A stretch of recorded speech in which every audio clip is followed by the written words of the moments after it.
Welcome to this shortwave radio channel, and well, we have the new A23 schedules that are actually ready on Eibispace. You know that if you follow me, that I love this list, as it is often more accurate than a lot of other ways of checking the frequencies. But in return, it is true that it's not very user friendly, especially when you're brand new to the hobby.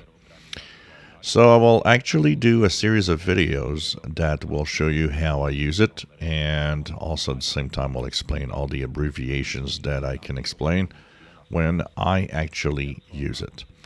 So the link to this is in the description below. It's one of those that you should keep in your favorites, or any way that you want to keep the list. It's a text list, which is really nice because it means that it's easy to view on anything, including a smartphone and a tablet, because it doesn't have, any fancy format like a Word format or Excel or whatever. So when you get to this website, you'll see, of course, the date of the release of the schedule. This is typically updated regularly. And so this is, of course, updated today. And then you'll have the sorted by time and sorted by frequency. When do I use one or the other? If I feel like I just want to see what's on, I go to the one by time, because right now it's, for example, 0 UTC, which means I'll be looking at what are the broadcasts at 0 hours Universal Time that might interest me, especially in the language that I want, either English, so you'll have E, or French, well, you'll have F. And, if you speak Spanish, you'll have S for Spanish, and so on. So the different languages are there. So I will start by looking at what's on the band that I might be interested in. So here, for example, one of interest that I might have is Radio Romania International in English to Eastern North America, 9550 and 11620. So ENA means Eastern North America. So it's for my region. So I will, of course, go and punch in whatever frequency I want to try. When there's more than one, you try all of them. Try to keep the one that is the strongest, the best. Finland and Sweden have So applied for 9550 is NATO good. membership ever since last spring, in reaction to the Russian invasion of Ukraine. 11620 is not too bad also. So I will choose one, and if propagation changes on one, or if it's better on one of the two frequencies, I'll keep the one that I want to listen to. So that's the way I'm going to do it, and so I will be checking out what's on and if I can hear it. Now, it's not because I live in the eastern part of North America that I won't try others. There's other transmissions for other parts of the world that sometimes are going to make it. For example, here at Southeast Asia, but I'm curious, the 7325 via Armenia. So when there's letters next to the frequency, it's the transmitter site. For BBC English, well, I'm going to try it. You got nothing to lose. You just punch in the frequency and try it. And so here, 7325. Let's see. Do I hear anything? I'm not getting it. So I know that, it's not useful for me to on that frequency. It's not because you don't hear it one night that you can't try it other nights. Sometimes propagation plays weird tricks, and you never know. So by time is when I want to know what's on, and I want to hear the different broadcasts and see what's what I can receive at my location. The other one is by frequency.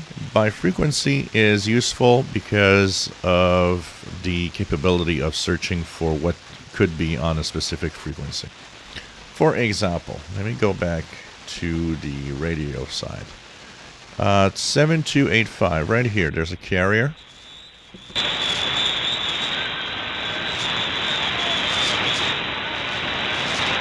Something with a very low audio.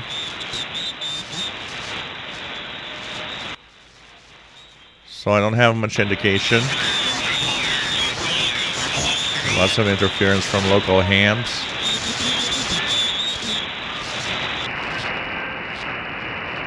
So low audio, I don't know what it is. What could it be? Well, I'll go and check out the list. Now, you can either scroll to the frequency, but what I do often is I use the find search or the search capability or find capability of the browser. I had the question the other day of I don't have that option. I don't see it. Every browser has a find or a search option. You just need to know how to activate it on the browser that you're using. In Windows, it's Control F, and on a Mac, it's Option F.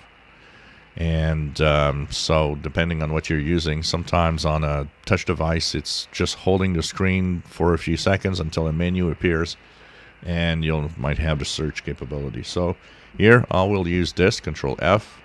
I will type in the frequency I'm listening to, 7285.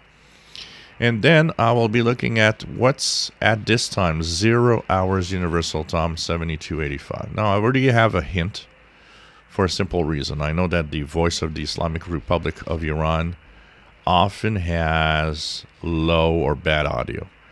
So it already gives me a hint that that's probably it. And it is also broadcasting until 0:20 UTC. So there's still 13 minutes left. And of course, you got the language, KU, which is in probably Kurdistan or something like that. Kurdish, sorry, Kurdistan is a country. Kurdish, which is a language. ME for the Middle East. And here, the letter at the end is the transmitter site, which is probably inside Iran or something. Their transmitter site, I would guess. So this is the way I use this list. Either I'm tuning randomly on the bands, then I'll use the list and frequency and try to find out what's on. Or if I want to know what's on and want to tune around, then I'll use, of course, by time, which would tell me what's on at the time that I want to listen. So that's how I use it. So, of course, examples are coming up. I will be doing both by time and by frequency, tuning the bands, so that you guys have a little more of an idea of how it works. And, of course, I will try to explain as much as possible of whatever I'm getting and what's on the list that's telling me what I'm listening to and so on. If you enjoy my videos, please subscribe, give us thumbs up. Thank you for watching.